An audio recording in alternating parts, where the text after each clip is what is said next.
ഒരു ഓർമ്മ അനവധി മറവികളുടെ മുകളിലാണ്. ഉംബർട്ടോ എക്കോയുടെ വാക്കുകളാണ്. ഗബ്രിയേൽ മാർക്വേസ് ഓർമ്മയെയും ജീവിതത്തെയും ബന്ധപ്പെടുത്തി എഴുതിയത് ജീവിക്കുന്നതല്ല ഓർമ്മിക്കുന്നതാണ് ജീവിതമെന്നാണ്. ഏകാന്തതയുടെ 100 വർഷങ്ങളിൽ ഒരു ഗ്രാമത്തിലെ മുഴുവൻ ജനങ്ങൾക്കും മറവി ബാധിക്കുന്ന ഒരു ഭാഗം വരുന്നുണ്ട്. പശുവിന് മുകളിൽ പാല് ചുരത്തുന്ന മൃഗം എന്നെഴുതിയ ഒരു ഗ്രാമം. ഓർമ്മയെയും മറവിയെയും ഇത്രമേൽ എഴുതി ഫലിപ്പിച്ച മാർക്വേസ് അല്ലാതെ വേറെ ആരുണ്ട്? നമ്മുടെ മലയാളത്തിൽ ബാലചന്ദ്രൻ ചുള്ളിക്കാട് ഒരു കവിതയിൽ ഇങ്ങനെ കുറിക്കുന്നു: അവസാനം ഒരാൾക്ക് ജീവിതം ഓർമ്മ മാത്രമായി തീരുന്നു. അതുകൊണ്ട് തന്നെ മനുഷ്യനെ ഏറ്റവും വേദനിപ്പിക്കുന്നത് ഓർമ്മയുടെ മരണം തന്നെയാണ്. ഈ അടുത്ത കാലത്ത് സിനിമയിൽ, പ്രത്യേകിച്ച് മലയാള സിനിമയിൽ, മറവിയാണ് വിഷയം. നായകനോ നായികയോ മറവിയിലേക്ക് വീണുപോകുന്നു. അതിനെപ്പറ്റിയും അതിൽ നിന്നുമാണ് സിനിമ വികസിക്കുന്നത്. കഴിഞ്ഞ വർഷങ്ങളിൽ നിരവധി സിനിമകളാണ് ഇത്തരത്തിൽ നിർമ്മിക്കപ്പെട്ടത്. ആർക്കറിയാം എന്ന സിനിമ മറവിയെ പൂർണ്ണമായും കേന്ദ്രീകരിച്ചിറക്കിയ ചിത്രമല്ല. എന്നാലും ചിത്രത്തിൽ മറവി രോഗത്തെക്കുറിച്ച് ചർച്ച ചെയ്യുന്നുണ്ട്. കിഷ്കിന്ധാകാന്ഡവും ബൊഗെയ്ൻവില്ലയും മറവിയും ഒരു പ്രധാന കഥാപാത്രമായി വരുന്ന ചിത്രങ്ങളാണ്. ഇതിൽ ജനപ്രീതിയുടെ കാര്യത്തിൽ കിഷ്കിന്ധാകാന്ഡം മുമ്പിൽ നിൽക്കുന്നുണ്ട്.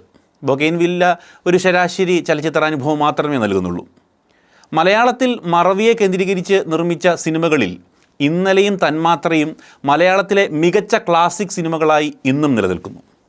എന്തുകൊണ്ടാണ് തന്മാത്ര എന്ന ചിത്രം അത്രമേൽ മനോഹരമാകുന്നത്? ഓർമ്മകളാകുന്ന ചരട് അറ്റുവീഴുന്ന അവസ്ഥ. ഇതിലും മനോഹരമായൊന്നും മറ്റൊരാൾക്ക് അതിനെ വർണ്ണിക്കാനാവില്ല. അൽഷിമേഴ്സ് എന്ന രോഗാവസ്ഥയുടെ ആഴവും ഭീതിയും ഇത്രയേറെ ഗൗരവത്തോടെ തന്മാത്രയ്ക്ക് മുൻപോ അതിന് ശേഷമോ തിരശ്ശീലയിൽ ആവിഷ്കരിക്കപ്പെട്ടിട്ടില്ല. ഒരിക്കൽ കണ്ട പടം വീണ്ടും കാണാതിരിക്കാൻ ഒന്നെങ്കിൽ അതൊരു മോശം പടമായിരിക്കണം, അല്ലെങ്കിൽ അത് തന്മാത്രയായിരിക്കണം. സിനിമയിലെ ഒരു രംഗത്തിൽ രമേശനും അച്ഛനും സംസാരിക്കുകയാണ്. അതും ഓർമ്മകളെക്കുറിച്ചാണ്. മരിച്ചവരുടെ ഓർമ്മകളെക്കുറിച്ച്, അമ്മയെക്കുറിച്ച്. ഒരുപാട് നേരം നിൻ്റെ അമ്മയെപ്പറ്റി ഓർക്കുന്ന ദിവസം ഇച്ചിരി നെയ്യും പുഴുക്കുമൊക്കെ കൂട്ടി ഒരു കഞ്ഞി കുടിക്കും. അതൊരു സുഖമാണ്. ഇവിടെ ഒരാൾ അതിൻ്റെ അപ്പുറമാണ്. നല്ലൊരു ഇഞ്ചിക്കറി കൂട്ടിയാൽ അപ്പം കണ്ണു നിറയും അമ്മയെ ഓർത്ത്. അതങ്ങനെയാണ്. രുചിയും മണവും ഒന്നും ആർക്കും കൂടെ കൊണ്ടുപോകാൻ പറ്റത്തില്ലല്ലോ. അതൊക്കെ ഇവിടെ തന്നെ കാണും. രമേശനും അച്ഛനും അമ്മയെന്നാൽ രുചിയിൽ പൊതിഞ്ഞ സ്നേഹമാണ്. നല്ലൊരു ആഹാരം കഴിക്കുമ്പോൾ അത് അമ്മ കൂടെ ഉണ്ടായിരുന്നെങ്കിൽ എന്നൊരു തോന്നൽ, ഒരു നീറ്റൽ. ജീവിതം മുൻപോട്ട് നീങ്ങുമ്പോൾ വേണ്ടപ്പെട്ടവരെ പലരെയും നഷ്ടപ്പെട്ടുകൊണ്ടിരിക്കുമ്പോൾ അവരെല്ലാം നമുക്കൊരു നല്ല മണമോ രുചിയോ ഉള്ളൊരു ഓർമ്മയായി മാറിയിട്ടുണ്ടാവും. ഒരു കുട്ടി അമ്മയുടെ വയറ്റിൽ കിടക്കുന്നത് പോലെ രമേശൻ ലാസ്റ്റ് മരിക്കുന്ന രംഗം. ഓർമ്മകൾ മരിച്ചു തുടങ്ങുന്നിടത്ത് തന്നെയാണ് ഓരോ മനുഷ്യനും മരിച്ചു തുടങ്ങുന്നത്. ലോകം മുഴുവനും വെളിച്ചം നൽകുന്ന സൂര്യ തേജസ്സിന് പോലും ഒരു പകൽ മാത്രമാണ് ആയുസ്. തന്മാത്ര സിനിമയുമായി ബന്ധപ്പെട്ട് ബ്ലസി പറഞ്ഞ വാക്കുകൾ ഇങ്ങനെയാണ്: ട്രാജിക്കായിട്ടുള്ള കഥകൾ എഴുതുമ്പോൾ ഞാൻ ചില സമയത്ത് ഇമോഷണൽ ആയിട്ടുണ്ട്. തന്മാത്ര എന്ന സിനിമ എഴുതുമ്പോൾ പല ഭാഗത്തും കരഞ്ഞിട്ടുണ്ട്.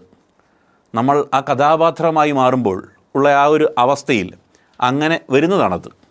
മനു എന്ന മകൻ തനിക്ക് IAS കിട്ടിയെന്ന് പറയുമ്പോൾ സാർ ആരാ എന്ന് മോഹൻലാലിൻ്റെ കഥാപാത്രം ചോദിക്കുന്നൊരു രംഗമുണ്ട്. സ്വന്തം മകനോട് അച്ഛൻ ചോദിക്കുകയാണ്, നീ ആരാണ് എന്ന്. തകർന്നു പോകുന്ന അവസ്ഥയാണതൊക്കെ. ആ സമയത്ത് കരഞ്ഞുകൊണ്ടല്ലാതെ എനിക്ക് എഴുതി തീർക്കാൻ സാധിച്ചിട്ടില്ല. ആ അവസ്ഥയിലൂടെ നമ്മളും കടന്നു പോകുമ്പോൾ എങ്ങനെയായിരിക്കുമെന്നാണ് ഞാൻ ചിന്തിക്കാറുള്ളത്. അപ്പോൾ നമ്മളും സ്വാഭാവികമായി കരഞ്ഞു പോകും. ബ്ലസിയുടെ വാക്കുകളാണ്. തന്മാത്ര ഒരുപാട് കാര്യങ്ങൾ ഓർമ്മിപ്പിക്കുന്നു.